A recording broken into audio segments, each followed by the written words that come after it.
Hello and welcome to this week's episode of Wisdom in the Best Books and Films, where we go through some of my favorite books and films and look for nuggets of wisdom and truth that we can use to make our lives better. I'm Jake Bear, I'm your host, and this week I'm going to talk to you about a lovely novel written by Frances Burney called Evelina. This novel was apparently Jane Austen's favorite novel, which is where I was recommended to it from, was a thing I watched about Jane Austen. And I also believe I read something about Edmund Burke talking to Fanny Burney in social circles and enjoying this book. So I thought those were pretty neat recommendations to get for it. If you enjoy, as usual, please leave a note on Apple or Spotify or a review and share it with anybody that you can think of that might enjoy it as well. This week's episode is called The Dangers of Artful Vice. In his poem, Essay on Man, Epistle II, Alexander Pope described vice as follows. Vice is a monster of so frightful mien, as to be hated needs but to be seen. Yet seen too oft, familiar with her face, we first endure, then pity, then embrace. End quote. We may know this to be true, but still be drawn to put ourselves in circumstances where we are very likely to see too oft actions which, if asked, we would say are not great. The danger is less in areas where the evil is blatant, largely because we usually find it repulsive enough that we don't allow ourselves to see it.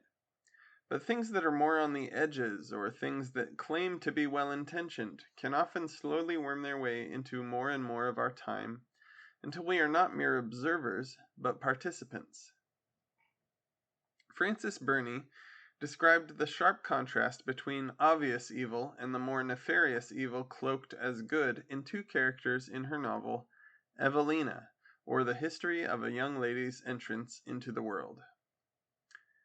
Mr. Lovell approaches Evelina and tries to court her in an obvious display of bad manners and foolishness, but Sir Clement Willoughby tries to woo her with a more subtle approach of making others look bad while seeming to be only intending to be a good person.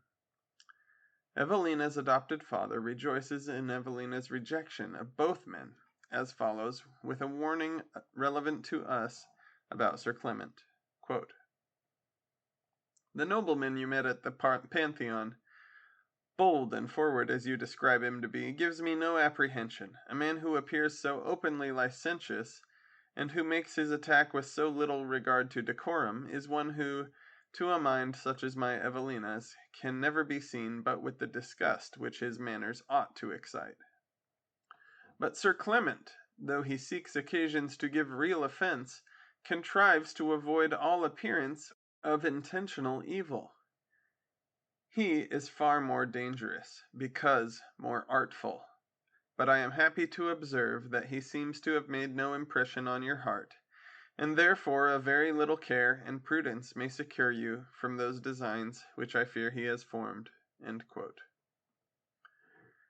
Evelina had the good sense in the story to avoid Sir Clement, but there are many real people, including you and I, who spend a lot of time with metaphorical Sir Clements, and eventually allow that time spent to lead us to embrace the vice in question.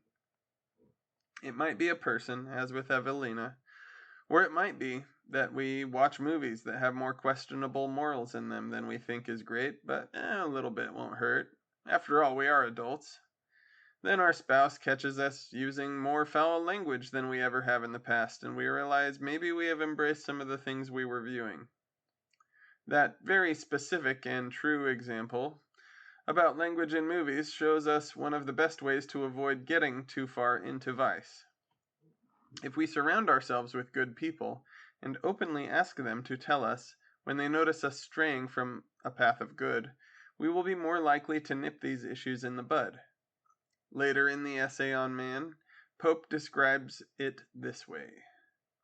Quote, heaven forming each on other to depend, a master or a servant or a friend, bids each on other for assistance call, till one man's weakness grows the strength of all.